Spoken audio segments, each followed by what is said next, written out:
The morning ritual, your eyes open. It's 6 a.m. Before you get out of bed, before you drink water, before you even say good morning to the person lying next to you. You grab the rectangular slab of glass and light. You aren't looking for the weather. You aren't checking the time. You are hunting for the worst thing that happened in the world while you were asleep. You find it. You feel a knot in your stomach. You hate it. And then you swipe up to find another one. We call it doom scrolling, but that sounds like a harmless hobby. It's not. It's a biological hijacking. You are not a passive consumer right now. You are a lab rat in a global experiment on human anxiety. Today, we're dissecting the addiction we can't escape. We have new data from a massive 600-person study at UC Berkeley. We have the psychology behind the slot machine in your pocket. And we're looking at a new investigation from the creators of the hit documentary After Death. Put your phone down for 10 minutes, if you can. Let's dive in. Chapter 1. The slot machine in your pocket. In the 1950s, a psychologist named B.F. Skinner discovered something terrifying about animal behavior. He found that if you reward a pigeon every time it pecks a button, the pigeon gets bored. It pecks when it's hungry, but if you reward the pigeon randomly, sometimes it gets food, sometimes it gets nothing, sometimes it gets a jackpot. The pigeon goes insane. It pecks compulsively. It cannot stop. This is called variable ratio reinforcement. It is the exact mathematical formula used to design slot machines in Las Vegas, and it is the exact code running your Twitter, TikTok, and Instagram feed. You are not scrolling for news. You are scrolling for a hit. When you refresh, you are pulling the lever arm. Will it be a like, a DM, a disaster? A win triggers dopamine. A loss, a tragic headline, triggers cortisol, the stress hormone. To your ancient brain, cortisol is information. It says, wake up, pay attention, danger. In the wild, this keeps you alive. In the digital age, it keeps you addicted. You think you're relaxing, you think you're staying informed. But physiologically, doom scrolling puts your nervous system into a state of chronic low-level fight or flight. You are trapping yourself in a feedback loop of anxiety. And the more anxious you feel, the more you scroll to solve the problem. It's a snake eating its own tail. Chapter 2. Coping with Chaos. Why do we do this? Why do we voluntarily marinate in misery? There is a trend in behavioral science right now suggesting that doom scrolling isn't just addiction, it's a coping mechanism.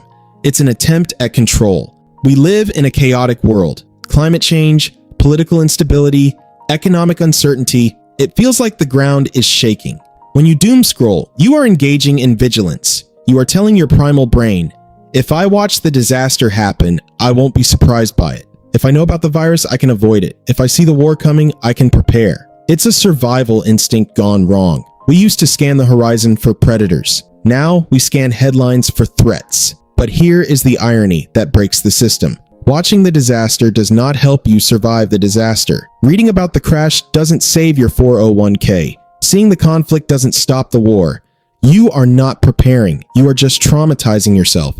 You are self-inflicting a state of panic that leaves you with less energy to actually deal with your real life. Chapter 3. The evidence. The detox. This isn't just a theory. We have the data. Recently, researchers at UC Berkeley conducted a massive digital detox study involving 600 people. They didn't just ask people to use less, they took them away. They separated them from their devices. The results were a gut punch. At first, the subjects went through withdrawal. Real, physical withdrawal. Their anxiety spiked. They felt phantom vibrations in their pockets.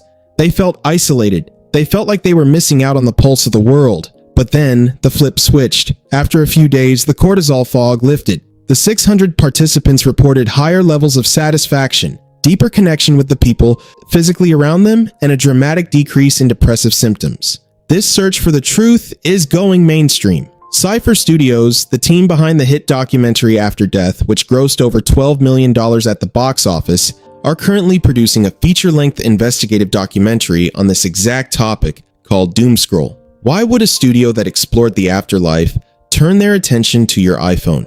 Because they realize this is a spiritual crisis. We are trading our actual lives, which are finite, fragile, and beautiful, for a digital shadow that is designed to make us miserable. Chapter 4. The Economy of Misery. If you feel like you can't stop, it's because you are fighting a supercomputer. The attention economy is a marketplace where your time is the currency, and there is a simple economic rule. Fear sells faster than joy. Algorithms are not evil geniuses. They are math. They measure one thing: retention. What makes you keep your eyes on the screen? Is it a video of a happy cat? Maybe, for 10 seconds. Is it a video explaining why the economy is about to collapse and you'll lose your house? That keeps you watching for 10 minutes. The algorithm learns that you are a biological machine designed to prioritize threat detection. So, it feeds you threats. It creates a personalized doom feed just for you. It amplifies outrage because outrage generates engagement. You are not the customer. You are the product, and your anxiety is being sold to the highest bidder. Conclusion: breaking the loop. So, how do we escape? We can't throw the phones away. We live in the digital age. We need these tools for work, for connection, for life. The solution isn't abstinence, it's friction. You need to break the variable ratio loop. You need to turn the slot machine back into a tool. Here are 3 steps to take back your nervous system right now. Step 1. Grayscale mode.